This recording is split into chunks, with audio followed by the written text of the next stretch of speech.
제1장 서문세가 4.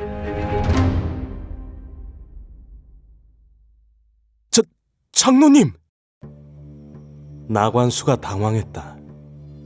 하지만 장구천은 무시했다. 아부떨어 기부금을 얻어내러 온 것도 아닌데 삼류 경극 같은 꼴에 맞춰줄 필요는 없었다. 차라리 솔직한 것이 서로를 위해 더 나을 것이다. 그는 그렇게 생각했다. 이어서 장구천은 상상하지 못한 대답에 어떻게 대답하면 좋을지 몰라 당황하고 있는 추경을 향해 손짓했다. 자, 그러면 이 녀석에게 배운 것들을 마당에서 한번 보도록 할까? 네! 추경은 이제 때가 되었다는 것을 알고 상기된 얼굴이 되었다. 그는 성큼 마루를 지나가 마당으로 나서더니 심호흡을 했다. 그리고 내기를 운용해 온몸에 내공을 돌리고는 나관수에게 이제까지 배운 권법을 시전하기 시작했다. 화산파 모든 무공의 기본이 되는 화산 36세다. 말 그대로 36가지의 동작이 있는 권각법이었다. 기본 무공으로 화산파에 입문하는 초입자는 그것으로 몸의 기초를 마련하고 점차 더 높은 공부로 이동해 나간다. 건물로 치자면 바닥을 다지는 작업이나 마찬가지라 아무나 할 수 있지만 장문이라도 대성했다고는 말할 수 없는 권법으로 알려져 있다. 헷! 헷! 시뻘개진 얼굴로 추경은 호탕하게 기합성을 내지를 때마다 팔다리가 쭉쭉 뻗어나가며 팡팡 예리한 소리를 냈다. 10여 세를 좀 넘은 소년이란 걸 생각하면 상당한 수준이었다. 그런 동작들이 하나하나 절도 있게 끝날 때마다 마당에 나와 구경하던 이들은 감탄의 목소리를 높였다. 사실 그들에게는 미리 이 시연 때 감탄하라고 지시를 해뒀지만 하는 모습을 보니 그럴 필요도 없었던 것 같았다. 황령도 아들의 모습을 자랑스러운 듯 웃으며 바라보곤 슬쩍 장구천을 바라봤다. 기분 좋던 황령의 표정이 조금 불안해졌다. 늙은 장구천은 얼굴에 감정을 드러내지 않고 있었기 때문이다. 저런 이는 순수하게 실력으로 설득하는 수밖에 없었다. 결국 황령은 이 성대한 잔치 준비가 처음부터 쓸모없었다고 속으로 인정하며 속으로 혀를 찼다. 하지만 크게 걱정하지는 않았다. 지금 추경이 보이는 동작의 절도와 기세에는 그런 걱정을 불식시킬 만한 힘이 있었다. 곧 추경의 시연이 끝났다. 그는 폭언을 하며 상기된 얼굴로 장구천의 말을 기다렸다. 다른 이들도 마찬가지였다. 특히 황령이 초조했다. 장구천의 입이 열렸다. 수고했다. 그리고 그는 자리에서 일어났다. 나관수가 그 뒤를 따라 일어섰다. 이어 장구천은 당황하는 기색이 보이는 황령을 바라봤다. 하루 묵어도 좋겠습니까? 그러도록 하십시오. 여봐라, 두 분 방 안내해드려라. 시비 하나가 얼른 다가와 고개를 숙였다. 두 사람은 그녀의 뒤를 따라 방을 빠져나갔다. 방 안의 이들은 어떻게 된 건지 몰라 어리둥절한 얼굴로 서 있었다. 밤이 되었다. 그날 서문세가에 묵기로 한 장구천과 나관수는 밖으로 나와 정원길을 걷고 있었다. 이미 주변은 어두웠지만 뛰어난 무림의 고수인 그들에게 이 정도 어둠은 큰 장애가 되지 않았다. 아직도 대기에 뚜렷이 남은 음식물의 냄새가 잔치의 여운처럼 느껴졌다. 그런 길을 한동안 걷다가 나관수가 조심스럽게 여쭈었다. 마음에 안 드셨습니까? 그래. 장구천의 답은 쉽고 단호하게 나왔다. 역시 그러하리라 생각하긴 했지만 나관수는 곤혹스런 표정을 지었다. 저는 괜찮아 보였습니다만. 임시 방편용의 막 지어낸 말이 아니었다. 그는 추경이 정말 괜찮다고 느꼈다. 사실 추경은 본격적이진 않지만 그의 제자이기도 하다. 정말 못쓸 제목이라면 애당초 소개치 않았다. 승산이 있다고 믿었기에 소개한 것이다. 하지만 장구천의 생각은 달랐다. 식에 너무 힘이 들어가 있어서 쓸만한 제목이 못 된다. 그럭저럭한 수준까진 무난히 올라가도 상승해서 막혀. 고개를 절레절레 저으며 한 장구천의 평가에 나관수는 움찔 어깨를 움츠린다. 사실 그 지적은 동감하는 바였다. 추경은 식에 너무 신경 쓴다. 그렇다고 식의 의미에 신경 쓰는 것도 아니었다. 그가 신경 쓰는 건 식의 외양이었다. 다시 말해 짜면 물이 쏟아질 걸레처럼 겉멋이 들어있었다. 하지만 나관수는 포기치 않았다. 저 나이 또래에 겉멋에 신경 쓰는 건 드물지 않다. 사실 화산이라고 별반 다르진 않았다. 그 정도는 장로사님이시라면야. 띄우는 척하면서 늙은이한테 짐 떠맡기려 하지 마라. 더구나 성품도 좋지 않아 보이던데. 좋은 집에서 사람을 부리며 산 이들은 모두 그렇게 마련입니다.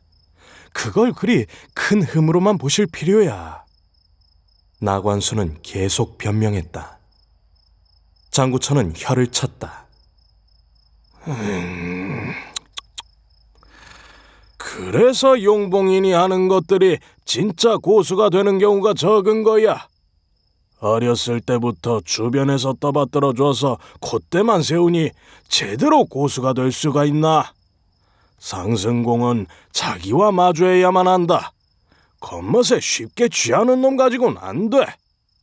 그렇습니까?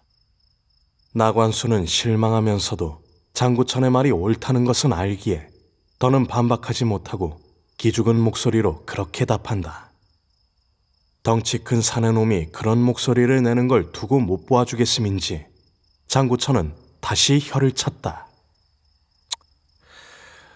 하지만 네 체면도 있고 삶은 문제이기도 하고 고민을 좀 해보마. 내일까지는 결론을 내릴 생각이다.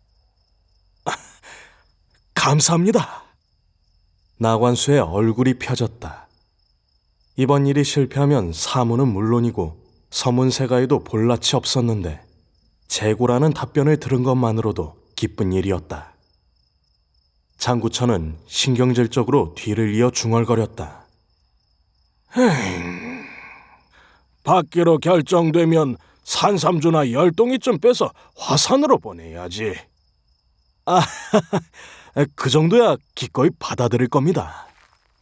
마음에 이미 가득 들어찬 안 좋은 대답 때문에 미안해 황령이 마련했던 술을 마실 수 없었던 장구천은 괜히 그 말에 흐뭇해졌다.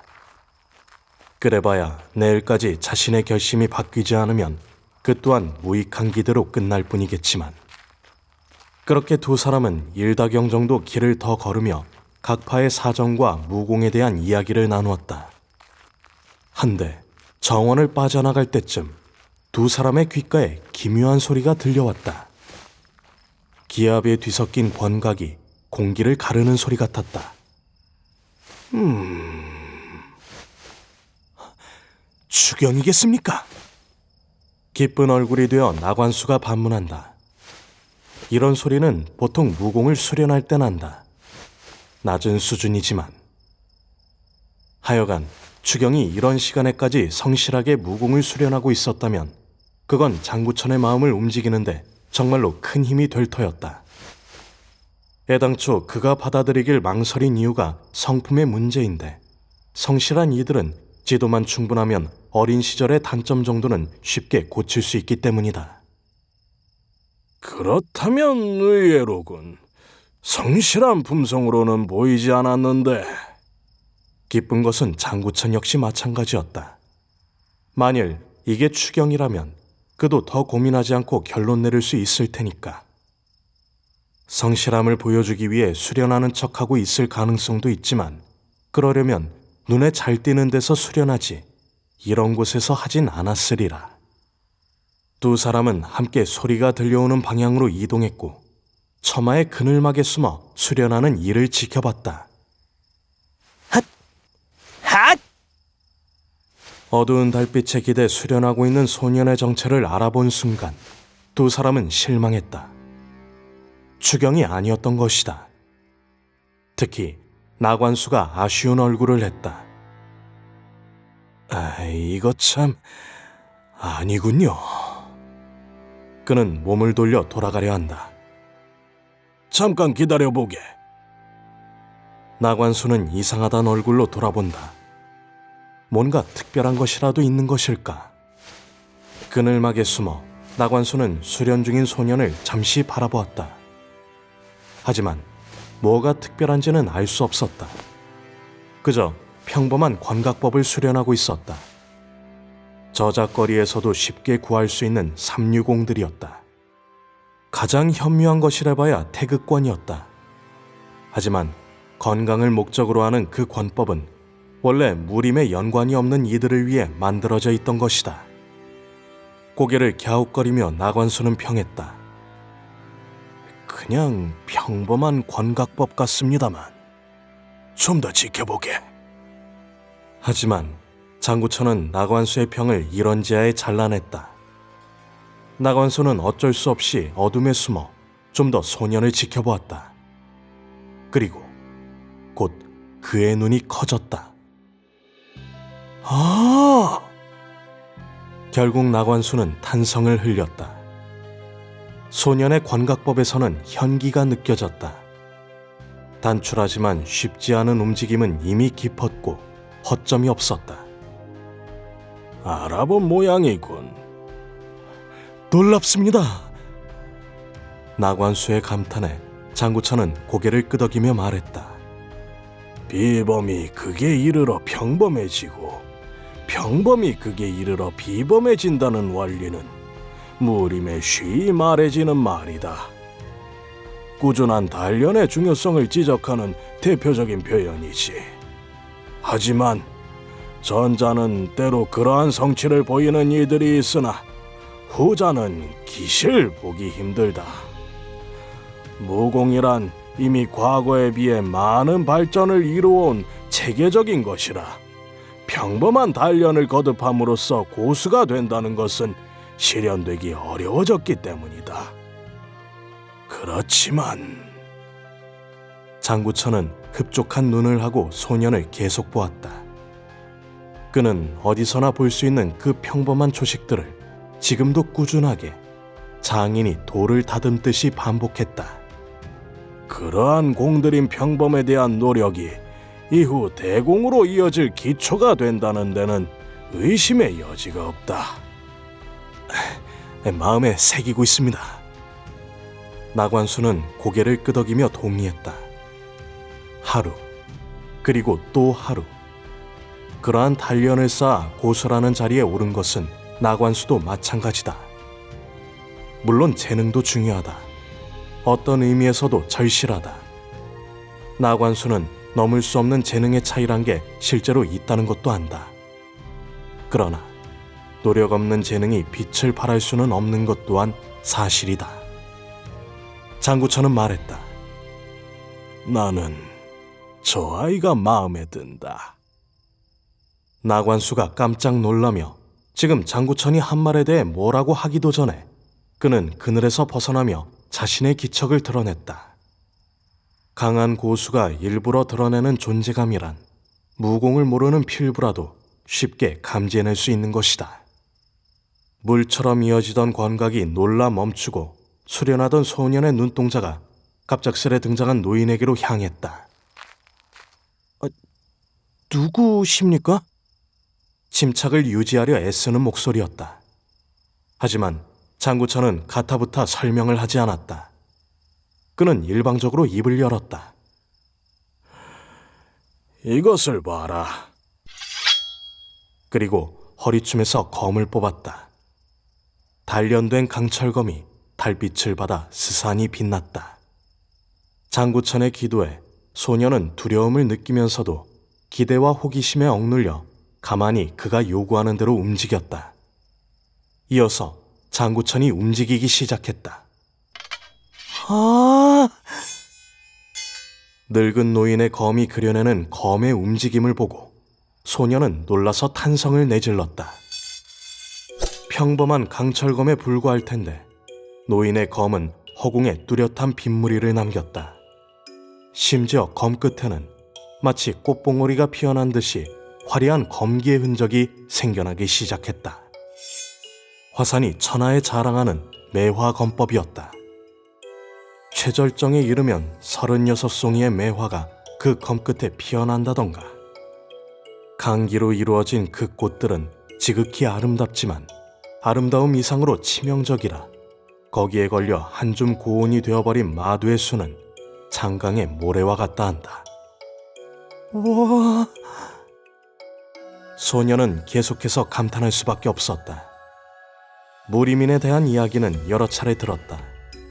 꿈에서나 볼 수 있을 법한 화려한 무에 대한 이야기도. 하지만 너무나도 강렬했기에 현실에 실존한다고 믿기 어려운 것이기도 했다. 있다는 것을 알지만 마음에서까지 받아들이지는 못하고 있었달까. 하지만 그것은 엄연한 사실이었다. 지금 노인의 검이 그걸 알려주고 있었다. 한 송이, 두 송이, 세 송이. 점점 늘어나는 검끝의 꽃봉오리는 마침내 은하수 같은 검기의 흔적과 함께 24송이까지 늘어났다. 그것은 그의 매화검법이 천하에 비견할 만한 이가 없을 만큼 고절하다는 의미였다. 노인은 검을 멈췄다. 이 정도인가? 노인. 매화예예란 벼로를 가진 장구천은 약간은 만족스럽게 고개를 주걱거리며 자신의 방금 검에 대해 그렇게 평했다. 그리고 소년을 바라봤다. 소년은 빨려들었던 듯이 입을 해 벌리고 장구천을 바라보고 있었다. 장구천은 나이에 어울리지 않는 치기 어린 미소를 입가로 올리고는 말했다. 예쁘지? 소년은 연신 고개를 끄덕였다. 장구천은 씩 웃으면서 자신의 검을 소년에게 넘겨줬다. 얼결에 검을 받아들고 어리둥절해 있는 소년을 향해 장구천은 권해본다. 어떠냐?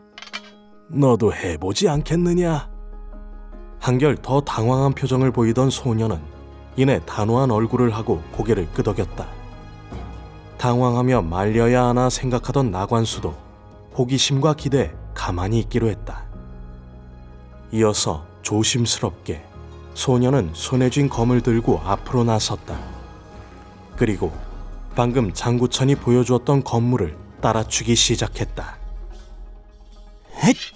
핫! 어설픈 광대의 뒤뚱거리는 걸음처럼 우스꽝스러웠다. 검의 무게조차 이기지 못하는 듯 크게 휘두르다가 자세가 흐트러져 넘어질 뻔한 경우도 있었다. 지금 소년이 휘두르는 검격의 원형이 천하의 이름 높은 매화검법이라고 하면 아무도 믿지 않을 터였다. 그리고 배를 잡고 깔깔대며 소년을 비웃을 것이다. 하지만 그 매화검법을 제 손이나 발처럼 잘 알고 있는 이곳의 두 사람은 비웃지 않았다. 그럴 수가 없었다.